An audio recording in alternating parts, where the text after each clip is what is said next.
British. Do you know Candace? I got that.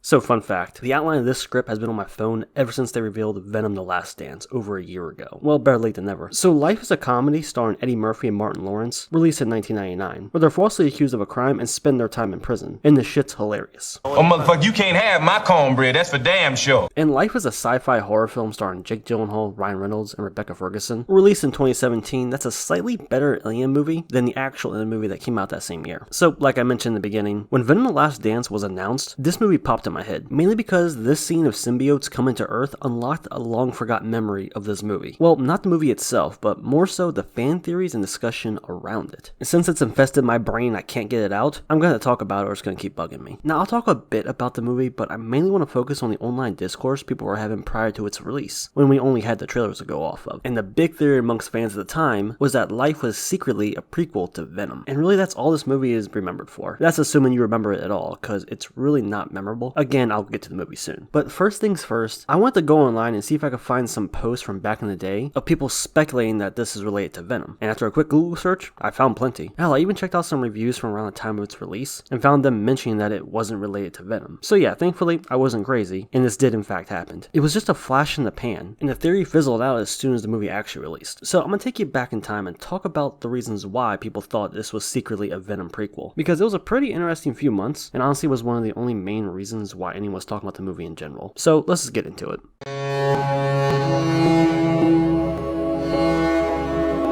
So there's really only a handful of reasons to support this fan theory. The first is the fact that Sony has been wanting to do solo movies for Spider-Man villains as far back as The Amazing Spider-Man, with The Amazing Spider-Man 2 hinting at a Sinister Six team-up. Of course we know that didn't happen, but you see, Life was being made and distributed by Sony and their studio Columbia Pictures. So when the trailer dropped, people saw a parasitic alien life form killing its host to survive and thought, oh shit, that's Venom. And the two companies that made the previous Spider-Man movies are also making this one, so it's gotta be related. And just by the way the alien acted in the trailer, made people believe that this was a parasitic life form feeding off the people. Sure, the glimpses we saw of it in the trailer didn't exactly look like the Venom symbiote, but this just led people to assuming that they were just taking creative liberties with the design. Or maybe they're hiding the actual final design that would look more like Venom until the movie actually releases. Now when I say Venom prequel, you probably assume I mean the 2018 Venom movie starring Tom Hardy. Well, not exactly. See, this movie was revealed and released before Tom Hardy was even announced to be Eddie Brock. And some fans actually thought it was a prequel to Spider-Man 3. Now, why would they think this? Because there's actually a blinking and miss it shot taken from Spider-Man 3 that was used in the trailer for Life. It's this frame right here. So people assume that this was a hidden in plain sight hint that it was going to take place in the same universe as the Sam Raimi Spider-Man movies. So for a while, people were speculating that this was connected to the Sam Raimi movies, and this would explain how the symbiote got to Earth. And this actually led to several people predicting how the movie was going to end, because we see it fall to Earth in Spider-Man 3. So people started guessing that it's going to kill the crew and make its way to Earth, which is what happened. But of course, it was under the impression that this was going to be a Venom prequel, so obviously it had to get to Earth somehow. But of course, in the actual movie, the circumstances on how it gets to Earth is very different. I just think it's kind of funny that people figure out the ending just because they were trying to tie it to Spider-Man 3. Now, of course, looking back, this wasn't the case. It wasn't connected to Spider-Man 3 at all. It was just a studio using footage they already owned to help cut together a trailer. It was actually only after Tom Hardy was announced to be Eddie Brock that people late to the party heard the theory that Life was a Venom prequel and assumed they meant the one coming out the following year in 2018. So it's kind of interesting if you think about it. You had one group of people thinking it's related to the Sam Raimi Spider-Man universe, and when it was debunked, those people just moved on. Then a couple months later, when the Tom Hardy movie was announced, a different group of people heard these rumors late and thought it was connected to his movie. Just kind of a funny string of events. But now let's back up a bit. Before the film's release, this was really all the evidence people had to support the theory that it was related to Venom. As you can tell, it wasn't a lot. And apparently some people went diving into like the IMDb and credits to see who worked on what movie, and apparently some people who worked on the Spider-Man trilogy and the Amazing Spider-Man also worked on Life. I'm talking like producers and stuff like that. But really that doesn't mean much. Considering it's the same studio, it's bound to have the same producers and executive producers. So again, it's very thin evidence. But the theory was officially put to rest on the day of the movie's release when director Daniel Espinosa just flat out said that it wasn't related at all. I mean, to be honest, they were pretty smart to let this ride out as long as they did, because this was the most chatter and attention that the movie received. So hey, free advertisement basically. Of course, upon hearing this, the theory died on the spot and people just moved on, with the conversation popping up again a few months later when Tom Hardy was announced, like I previously mentioned. So the question I want to ask now is, would it have benefited by being a Venom prequel?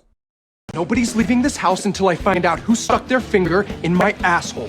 Now this is the part where we actually talk about the movie for a little bit. So life is about these astronauts and scientists that took samples from Mars and are realizing that it has bacteria or cells in the soil, so they try to bring it back to life. Long story short, they succeed. The alien starts growing and becomes hostile. Then it becomes a fight for survival. I said in the beginning that this movie was a slightly better alien movie than the actual alien movie that came out that same year, and I was being cheeky, but honestly, a good portion of this movie feels very similar to Alien. The alien in this movie, named Calvin by the way, starts small but then it gets bigger and starts picking off the crew while they try to figure out how to kill it. And at times the movie just feels very claustrophobic, much like Alien. And honestly, besides the Venom theory, that's the only other thing this movie is remembered for. Basically just being the "we got alien at home" movie. Now this isn't to say that the movie is bad, it's pretty decent. It's very competently made with some really great shots and cinematography throughout. The intro itself is a long one take, and they use the fact that they're in zero gravity the whole time to its advantage. Just with the way the characters and camera just move around the space station. Just visually makes for a pretty interesting looking movie. And even some of the music cues were pretty solid. And it's made up of a really good cast of actors. Jake Gyllenhaal, Ryan Reynolds, Rebecca Ferguson, Hiroyuki Sanada. All very solid choices. So yeah, it's competently made, has a good cast of actors, but the issue is that you've kind of seen this type of movie before. Several times in fact. And it doesn't bring much new to the table. The actors were good enough to carry the whole movie, even if they weren't given that much to work with. And the alien scenes were pretty cool, but by the end you just can't shake the feeling that it's kind of a bare bones retelling of Alien, with not much else to mix it up or really stand out. It is a pretty short movie too, a little over an hour and a half, so at least it doesn't waste your time. So not a bad movie by any means, it's pretty decent, but just not a very memorable one. I mean, the Venom fan theory and the fact that people call it a discount Alien is really all this movie is known for. Hell, I just spent more time talking about the theories around the movie than the movie itself, so that should tell you something. So would this movie have benefited by being a Venom prequel? Well, yeah, financially definitely. It pulled in a little over $100 million on a $58 million budget, but I guarantee if this was actually connected to Venom, it would have quadrupled that. I mean, have you seen how much money the Venom movies make? People would have been all over it, and Sony would have marketed the hell out of this film too. So much so that they probably would have shown the whole thing in the trailers like they tend to do. Ironically, the director ended up directing the Sony Venomverse hit, Morbius.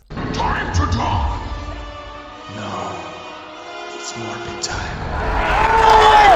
So yeah, it's honestly all I really wanted to talk about. This was a pretty interesting fan theory that was just itching in the back of my mind once I remembered it. And ironically, it's the only thing that the movie itself is remembered for. So yeah, I hope you guys enjoyed learning about a long forgotten and dead fan theory for a movie that didn't leave that much of an impact and was promptly forgotten about the following year when Venom actually came out. So yeah, I ain't got shit else to say, so see ya.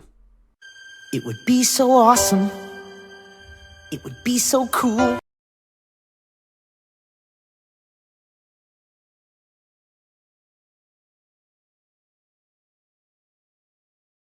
For the last time, Parker, our pronouns are they, them. Not because we are non-binary, but because we are literally two niggas.